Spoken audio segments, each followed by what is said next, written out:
I would hesitate to use the word that we make the children write an examination under a very strict condition. And I would equally not be very comfortable with the proposal that everybody should be given a universal promotion, irrespective of the class, etc., just because something like this has happened. And therefore, what is the way out? I think the way out is something that the country has to prepare for, and that is flexible assessment, holistic assessment, and assessment on demand, particularly. And what all these would amount to is that children's learning, the curriculum, the content, all this should be viewed holistically. That what are the competencies that they have learned, and what are the content areas, and how that content is relevant to them, how it is going to help them in future. I think an assessment of that is very, very important. But in my view, assessment is a part of learning.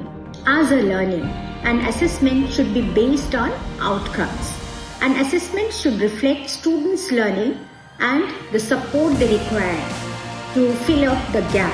So, if we think that assessment can only take place through pen and paper, that will be a myth. It's not a reality.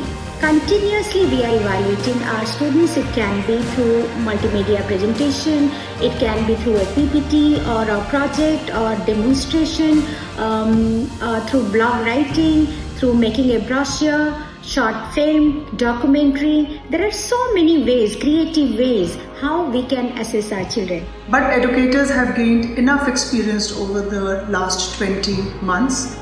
The schools need to be well prepared to conduct the exams online, and in case of the third wave does not subside in the coming weeks and months, we have to streamline processes and make our digital infrastructure more robust for online exams and timely assessment.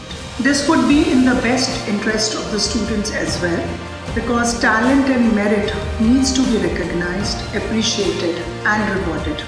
Promoting students to the next grade without writing exams would not do justice to the caliber and intelligence of the bright students.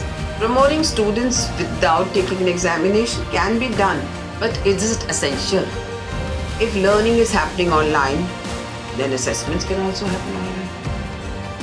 But the only thing is we have to change the way we assess. It is not always essential that they have to be assessed through subjective methods. They could be assessed through MCQ, through project-based learning.